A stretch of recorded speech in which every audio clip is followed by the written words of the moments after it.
90.6 FM radio मस्ती में आप हो आरजे निष्ठा के साथ, और टॉक विद रेडियो मस्ती के एपिसोड 11th में हमारे साथ है डॉक्टर सुभाष रुजोतिया, जो बहुत ही फेमस हैं और अपनी लाइफ में काफ़ी ज़्यादा जो है वो अच्छा कर रहे हैं। मैं आपको बता दूं कि ये इंडियन मेडिकल एसोसिएशन के अध्यक्ष भी रहे हैं, and he is a very amazing orthopedician as well. Knee replacement specialist भी हैं और इसके साथ साथ बोन स्पेशलिस्ट भी हैं। और मैं आपको ये कहना चाहती हूँ कि अभी इन्होंने अपनी लाइफ करियर में 4000 से ज़्यादा जो हैं वो ऑपरेशन किए हैं और उन्हें सक्सेसफुल किया है।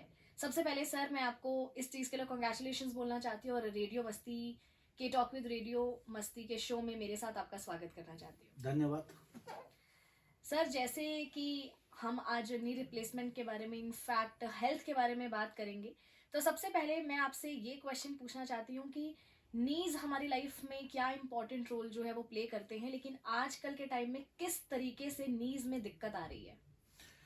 सबसे पहले तो मैं यह कहना चाहूँगा कि नीज हमारी लाइफ में उतना इम्पोर्टेंट रोल प्ले करते हैं जितना दूसरे ऑर्गन्स प्ले करते हैं, क्योंकि एक हेल्दी पर्सन के लिए हेल्दी नी और स्टेबल नी होना बहुत ही ज़रूरी है। क्योंकि यदि नी में कोई प्रॉब्लम होगी, नी हेल्दी नहीं होगा, नी स्टेबल नहीं होगा, तो उसको चलने फिरने में प्रॉब्लम आएगी, तो उसकी पूरी की पूरी फिजिकल, इकोनॉमिकल, सोशल प्रोडक्टिविटी है वो ख़त्म हो जाएगी।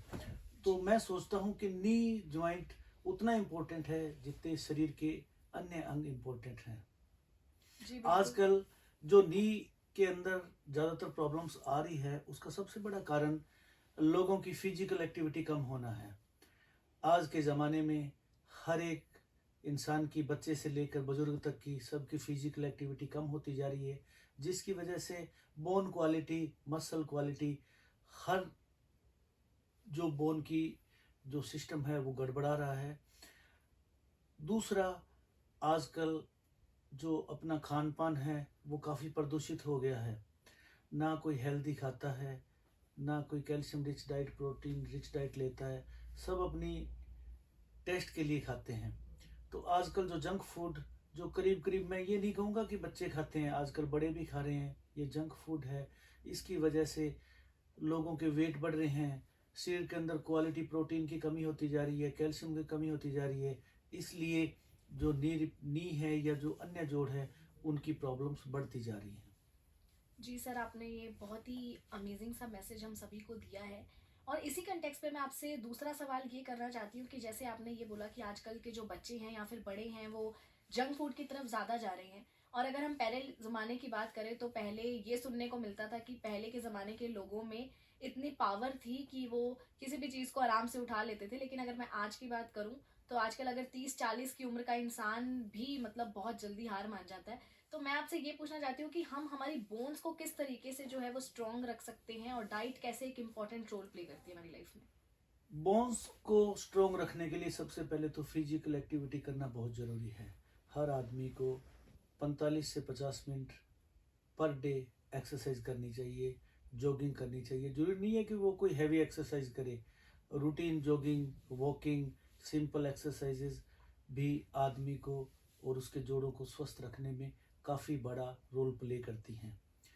और दूसरा, जहाँ तक खाने की बात है, आजकल जैसे कि होड़ लगी हुई है फर्टिलाइज़र, पेस्टिसाइड्स डालने की, तो ये जो सब चीज़ें हम खाते हैं, चाहे सब्जियां हो, चाहे अन्न हो या फ्रूट हो, इन चीज़ों के द्वारा ये जहर हमारे शरीर के अंदर जाता है, जो कि हमारे शरीर के अंदर प्रोटीन को डीनेचर्ड करता है। और जी। जो हमारे गुर्दे हैं, लीवर है जो एक फैक्ट्री की तरह काम करता है बॉडी के अंदर, जिसके अंदर काफ़ी सारे प्रोटीन्स, एंजाइम्स, उनका सिंथेसिस होता है। तो ये सारी चीज़ें जब लीवर को नुकसान पहुंचाएंगी तो लीवर एक अच्छा प्रोडक्शन प्रोटीन एंजाइम्स का नहीं कर पाएगा, जिसका प्रभाव पूरे शरीर के अंगों पे के साथ साथ हड्डियों पे भी पड़ता है, जॉइंट्स पे भी पड़ता है। अतः सबसे पहले तो मैं यही कहूँगा कि हमारे जो कृषि उत्पादक हैं या जो हमारी गवर्नमेंट है, उसको इस तरफ ध्यान देना चाहिए, ताकि जी। पेस्टिसाइड और फर्टिलाइजर्स का कम से कम यूज़ हो, ताकि हमारे देश की जनता, चाहे बच्चे हों चाहे बूढ़े, वो स्वस्थ रह सकें। दूसरा, जो आजकल अडल्ट्रेशन है दूध के अंदर, हम रोज़ पेपर के अंदर न्यूज़ पढ़ते हैं, आपके रेडियो के मार्फत भी सुनते रहते हैं कि कितना मिलावटी का अडल्ट्रेशन चल रहा है, जी जिसकी वजह से कैल्शियम नहीं मिल पाता उचित मात्रा के अंदर, प्रोटीन नहीं मिल पाता उचित मात्रा के अंदर। और ये जो अडल्ट्रेशन की वजह से जो मिलावटी दूध है या नकली दूध है या बनावटी दूध है, ये दूध हमारे लीवर गुर्दों को नुकसान पहुंचाता है। और गुर्दे विटामिन डी सिंथेसिस के अंदर भी बहुत बड़ा रोल प्ले करते हैं। यदि गुर्दे स्वस्थ नहीं होंगे तो विटामिन डी, जो कि बोन के स्वास्थ्य से सीधे रूप से जुड़ा हुआ है, यदि विटामिन डी की कमी होगी तो हमारे बोन के अंदर बोन बिल्कुल नरम हो जाएगी, ओस्टियोमेलेशिया हो जाएगा। तो ये गुर्दे स्वस्थ नहीं रहेंगे तो भी बोन स्वस्थ नहीं रहेगी। जी सर। सर मैं आपसे नेक्स्ट क्वेश्चन ये पूछना चाहती हूँ कि जैसे अभी हमने इस रिगार्डिंग बात की कि आजकल जो फूड है उसमें काफ़ी ज़्यादा मिलावट है और हमारी हेल्थ उस चीज़ से सफ़र करती है, लेकिन एक इंसान को ये वाली चीज़ कैसे पता लगती है कि उसकी हेल्थ कहीं ना कहीं सफ़र कर रही है या फिर बोन्स में कहीं ना कहीं दिक्कत है? देखिए, अलार्मिंग सिम्टम पेन है। यदि किसी इंसान को कहीं भी पेन होता है तो ये अलार्मिंग सिम्टम है, उसकी वजह से डॉक्टर्स के पास जाता है। या जॉइंट के अंदर स्वेलिंग आती है या पेन होता है या वीकनेस महसूस होती है तो डॉक्टर के पास जाता है। डॉक्टर्स जब जांच करते हैं तो पता चलता है कैल्शियम की कमी है, ओस्टियोपोरोसिस हो रखा है या विटामिन डी की कमी है, तो उसके हिसाब से हम उसको ट्रीट करते हैं। सर जैसे कि कैल्शियम और विटामिन की आपने इंपॉर्टेंस हमें पहले भी बताई है और अभी भी हमने इस रिगार्डिंग बात की। आजकल ये देखा जाता है कि लोगों का ज़्यादा तो ध्यान रहता है उस चीज़ पर रहता है कि they should indulge themselves into capsules. दवाई लेने में वो ज़्यादा बिलीव करते हैं instead of having the food. खाने का वो सोचते हैं कि हम कुछ भी खाते रहेंगे, लेकिन अगर एक विटामिन की गोली या फिर किसी भी XYZ सप्लीमेंट उन्होंने खा लिया तो उनको लगेगा दे आर फिट। तो आप इस कैप्सूल वाले कंसेप्ट पे क्या कहना चाहते हैं? मैं आपके रेडियो के माध्यम से लोगों को ये अपील करना चाहूँगा कि दवाई पर जाने से पहले, कैप्सूल पर जाने से पहले पहले अपनी कुछ जो रूटीन एक्टिविटी है, अपनी जो डेली आदतें हैं वो सुधारें, स्वस्थ खाना पीना करें, धूप के अंदर बैठें, क्योंकि धूप के अंदर बैठने से हमारी स्किन के अंदर विटामिन डी का निर्माण होता है। और एक्सरसाइजेज करें। यदि उसके बाद कोई ज़रूरत पड़े तो फिर डॉक्टर्स के पास जाएं और उनके कहने के अनुसार ही कोई कैप्सूल्स या मेडिसिन लें। जी सर, जैसे कि हम एक्सरसाइज के बारे में डिस्कस कर रहे हैं, कभी लोगों को ये चीज़ पता नहीं होती कि उनके बॉडी में सारा पेन हो रहा होता है, तो स्टार्टिंग जो है उनको किस एक्सरसाइज से करना चाहिए, या फिर स्टार्टिंग उन्हें हैवी एक्सरसाइज से करना चाहिए, या फिर वो कितने टाइम तक एक्सरसाइज करे ताकि एक वो हैबिट में आए? मैं आपके रेडियो के माध्यम से कहना चाहूँगा कि शुरू के अंदर कभी भी हैवी एक्सरसाइज नहीं करनी चाहिए। शुरू के अंदर रूटीन एक्सरसाइज करें, पहले 5 मिनट करें, फिर 10 मिनट करें, फिर 15 मिनट करें, धीरे धीरे करके अपनी एक्सरसाइज को बढ़ाएं। और उसके बाद यदि आपकी बॉडी ये अलाउ करती है तो उसको धीरे धीरे करके हैवी एक्सरसाइज के ऊपर ले जा सकते हैं। लेकिन ये मैं समझता हूँ कि एकदम से हैवी एक्सरसाइज नहीं करनी चाहिए, वो आपको फायदा देने की बजाय नुकसान भी कर सकती हैं। जी सर, आजकल लेडीज में कैल्शियम की कमी बहुत ज़्यादा हो रही है। 40 के उम्र की बड़ी लेडीज को मैं देखूँ तो वो कैल्शियम ले रही हैं, लेकिन अगर आज मैं यंग गर्ल्स की बात भी करूँ, इवन बहुत सारी फ्रेंड्स मेरी ऐसी हैं जो मुझसे कोऑर्डिनेट करती हैं और मुझे बताती हैं कि उनके बोन्स में अभी इतनी प्रॉब्लम आ गई है। तो ये यंग जनरेशन में ये बोन्स की प्रॉब्लम एक्सरसाइज ना करने से आ रही है, या फिर डाइट ना अच्छे तरीके से लेने से आ रही है, या फिर आजकल का इन्वायरमेंट ही ऐसा हो गया है? देखिए, एज के साथ 45 प्लस के बाद फीमेल के अंदर कुछ हार्मोनल चेंजेस आते हैं। जी उसमें उनके अंदर तो थोड़ा हार्मोनल डिप्लीशन की वजह से कैल्शियम की कमी रहती है। बट आजकल जो यंग गर्ल्स या जो यंग फीमेल्स हैं उनके अंदर भी बोन्स की प्रॉब्लम्स आ रही है। तो इसका सबसे बड़ा कारण एक तो डाइट और दूसरा एक्सरसाइज नहीं कर पाना है। आजकल की यंग जनरेशन है, आउटडोर एक्सरसाइज को सब भूल गई हैं और सिर्फ मोबाइल, कंप्यूटर, लैपटॉप इनके ऊपर ही अपना ज़्यादातर समय व्यतीत करती है। तो मैं सभी यंगस्टर को कहना चाहूँगा कि इन चीज़ों के साथ साथ आप अपने लिए 1 घंटा ज़रूर निकालें और 1 घंटा एक्सरसाइज ज़रूर करें। जी सर। सर जैसे कि हमने खाने की बात की, तो आप कुछ ऐसे हेल्दी फूड्स के बारे में हमारे लिसनर्स को बताइए कि अगर अपनी डेली रूटीन में, डेली लाइफ के रूटीन में अगर ये खाने की चीज़ें शामिल कर लेंगे तो उनको काफ़ी ज़्यादा बेनिफिट्स मिलेंगे उनकी बोन को सस्टेन और हेल्दी रखने के लिए। देखिए, सबसे पहले तो हमें मिल्क और मिल्क प्रोडक्ट का यूज़ करना चाहिए। जी। दूध, पनीर, ये हमारी बॉडी को कैल्शियम्स की आपूर्ति करती हैं। और इसके साथ दूसरी भी चीज़ें हैं जो कि कैल्शियम की आपूर्ति करती हैं, जैसे चने, भुने हुए चने खाने चाहिए। ठीक है, जैसे जी। दालें खाओ तो उससे आपके शरीर को प्रोटीन भी लगातार मिलता रहता है। तो उसके बाद आप हरी सब्जियां, जिसकी वजह से आपका डाइजेशन सही रहेगा।